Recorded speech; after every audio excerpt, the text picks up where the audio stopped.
Yun. Yan na naman tayong panibagong i-repair. Bagong lahat ay ano muna. Magandang araw sa inyo lahat.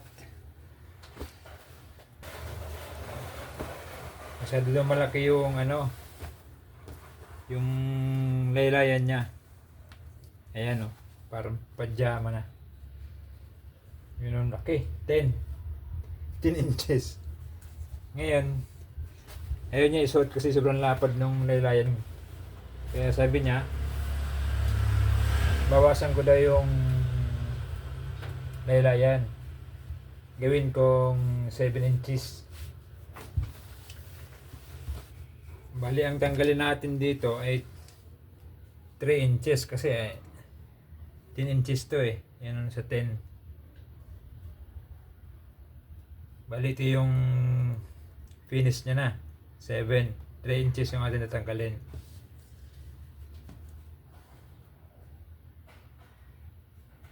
Pero yung haba dyan nito, okay na.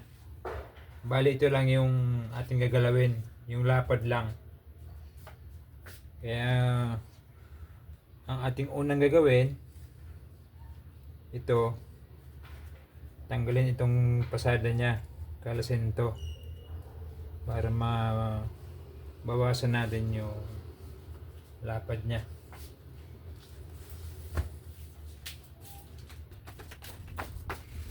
Ito guys, ating tatanggalin ang pasada. Ayan.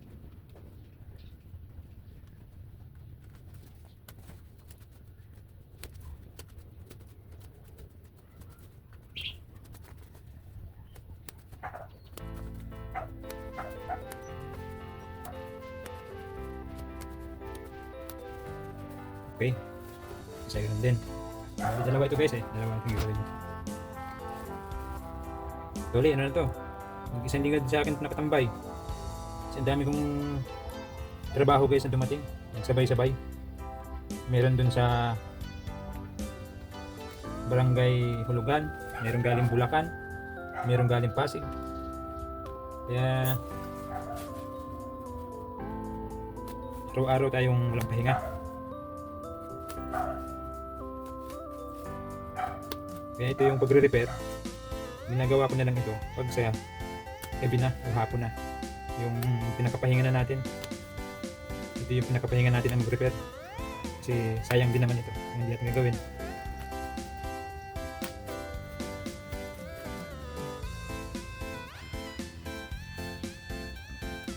Yan na. Kasi guys, yan na, sobrang lapad na.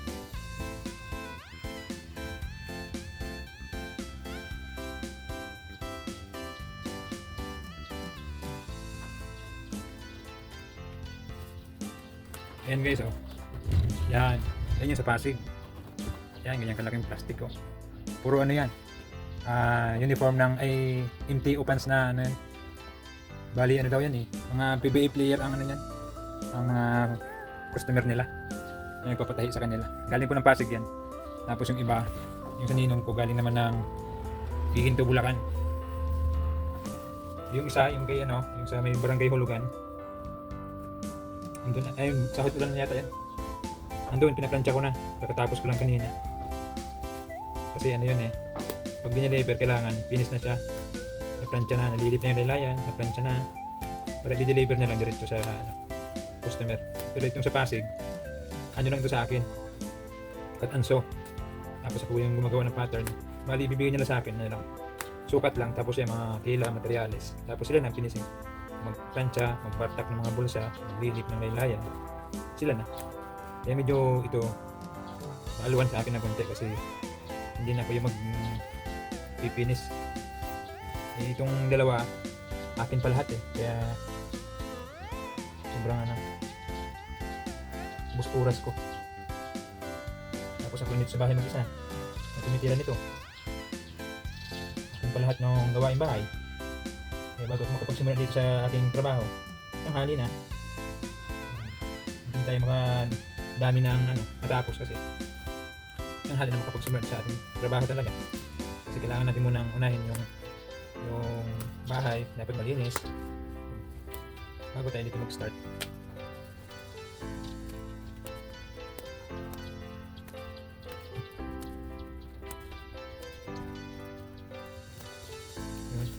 Okay na pala. Tapos, nagawin natin dito dahil 3 inches yung ating tatanggalin, kabilaan, ay ang alisin, magbawas tayo ng kabilaan dito. Hindi pwedeng kabila lang para pantay siya. Kasi masyadong malaki pagka sa isang side lang tayo nagbawas. Yan.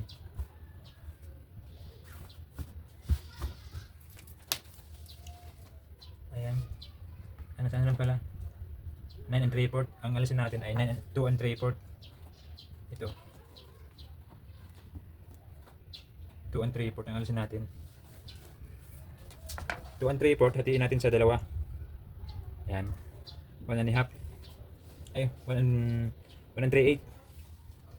Dito tayo kuha ng kabila. 1 3/8. Yan. Tapos sa kabila din 1 3/8. Para pantay siya. Ayan. Para hindi siya magtabingi. Ayan, 1 3/8 din. Tapos ating mamarkingan kung hanggang saan yung aabot yung kanyang diretso. Kasi kurba na yan dyan eh. Dapat hanggang dito sa may tuhod aabot. Tayo banda guys, para makitang kita nyo. Ayan, ganyan. Hanggang dito, kuha tayo ng diretsong linya. Ayan, marking tayo dito. Ayan, tapos pagdating dito, ayan, tapos pagdating dito, ganyan. Para pagkupit natin pag ganun, sakto siya. Kabila ganun din.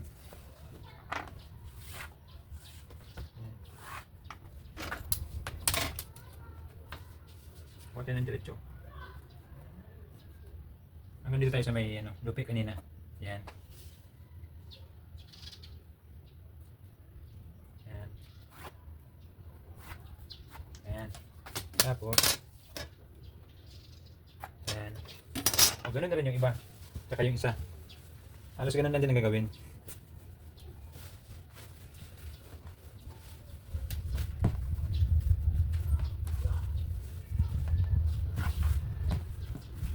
Ayan, para sigurado tayo. Ayan. Ating sukatin. Dito. Para alam natin kung ilan talaga yung ibabawas. Ayun, malaki itong isa. 10 ito oh. Yung isa 9 3/4 lang. Ito 10. Kaya dapat talaga ito 3 inches ang ating kukunin. Kaya kabilaan 1 1/2. Ayan, 1 1/2. Yung kanina 1 3/8 lang ginawa natin kasi 9 3/4 lang siya. Ito 10 inches yung kabuuan niya eh. Kaya 3 inches yung ating ibabawas.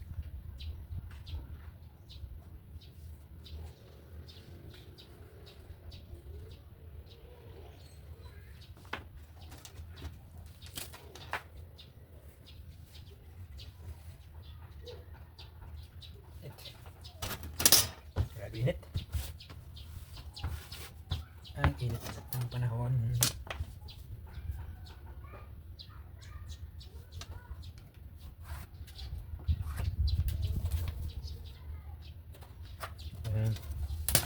Tapos kabila din.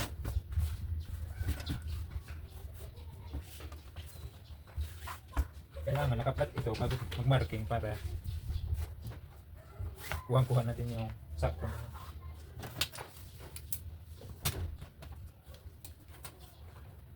Yung diretso niya. Gubo, dapat ito pinaplansya muna eh. Okay na yan. Nakalito tayo pag pinaplansya pa. Yan, ganyan yung diretso. Yan. Yan.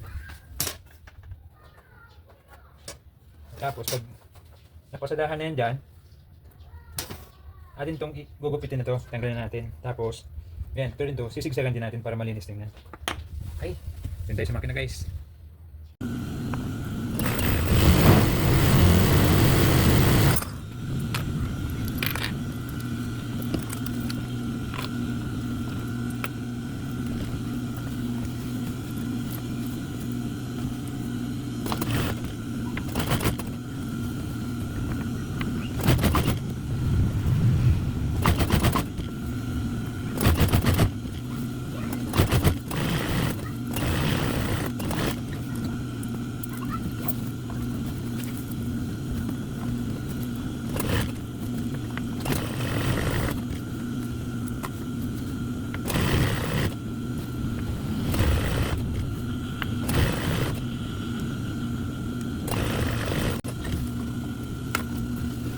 Okay, sika, tingnan natin kung tama ba yung ating minarking.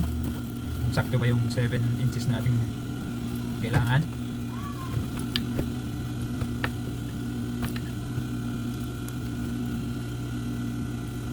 Ayan guys, sakto. Ayan yung lupi eh. Yan yung kanilang finish na ano. Ayan, 7. Okay. Natin mo lang lupitan bago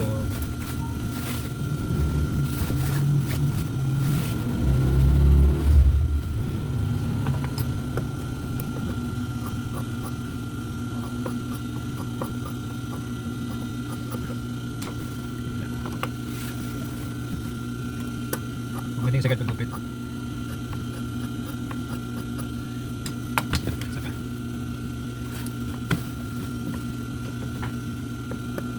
May na allowance. Para mamaya pag nagsigsag, meron siyang sapat na allowance pag sigsag natin para hindi siya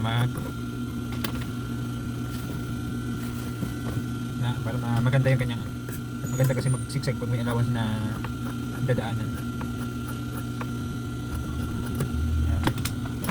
Ngayon, magsigsig naman tayo guys. Okay, samahan nyo naman ako.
Pinili kami isang dati naman.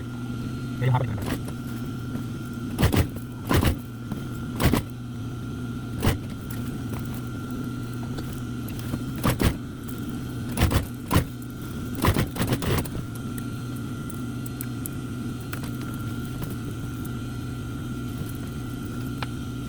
Okay, sila.